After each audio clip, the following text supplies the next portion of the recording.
Ce recyclage, en fait, c'est dans le programme de la DTN, hein. Nous avons l'habitude, effectivement, à chaque fois, quand il y a trêve, donc au niveau donc, des différents championnats, de la ligue amateur comme de la ligue professionnelle, comme également aussi du football féminin, ben, organiser des séances, des stages de recyclage pour les entraîneurs, pour d'abord échanger, participer, discuter sur le championnat qu'ils jouent, les difficultés, et ensuite parler un peu de questions techniques également aussi sur leurs besoins, parce que je pense que c'est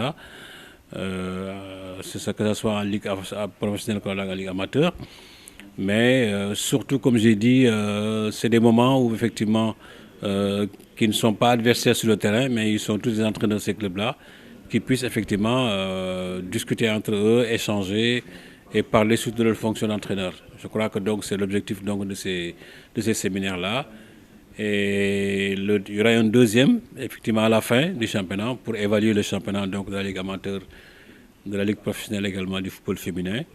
Et ça leur permettra également aussi quand même de se remettre en cause et de pouvoir se projeter sur la saison prochaine. Vous avez regroupé les entraîneurs par niveau. Est-ce à dire que les besoins ne sont pas les mêmes? Oui, naturellement. Quand il y a différence de niveau, il y a forcément donc différence de besoins. La Ligue amateur, effectivement, donc au niveau des entraîneurs de N2, ben, c'est différent un peu au niveau des entraîneurs de N1 aussi. Parce que quand nous arrivons, effectivement, nous leur demandons d'exprimer leurs besoins sur lesquels ils voudraient effectivement qu'on échange, qu'on discute. Et naturellement, et après, on retient peut-être des thèmes, 4 à 5 thèmes là-dessus, et nous sommes chargés de discuter avec eux. Effectivement, donc les besoins sont différents en fonction du niveau dans lequel ils sont.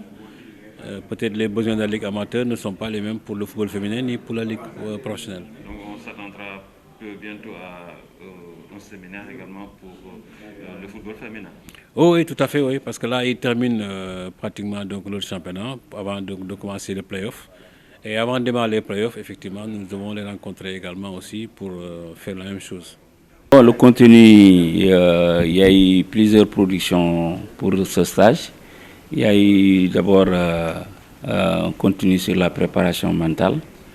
La préparation mentale, elle a lieu toute l'année. Il y a eu un cours sur les transitions. Aujourd'hui, avec le football moderne, les transitions ont une place très importante. Ensuite, il y a eu un cours sur les animations sur le plan offensif et sur le plan défensif. En gros, c'est sur les thèmes sur lesquels on a échangé. Ce qui est le plus important, ce n'est pas le contenu lui-même, c'est les échanges d'expérience. Parce qu'ils viennent de clubs différents, avec des positions dans le classement différents, donc ils n'ont pas connu les mêmes réalités. Et quand ils se rencontrent pour un stage comme ça, ils échangent au maximum des expériences, des préparations, comment gérer les trêves. Donc il y a eu beaucoup de choses, c'est pas seulement au niveau des thèmes sur lesquels on a discuté.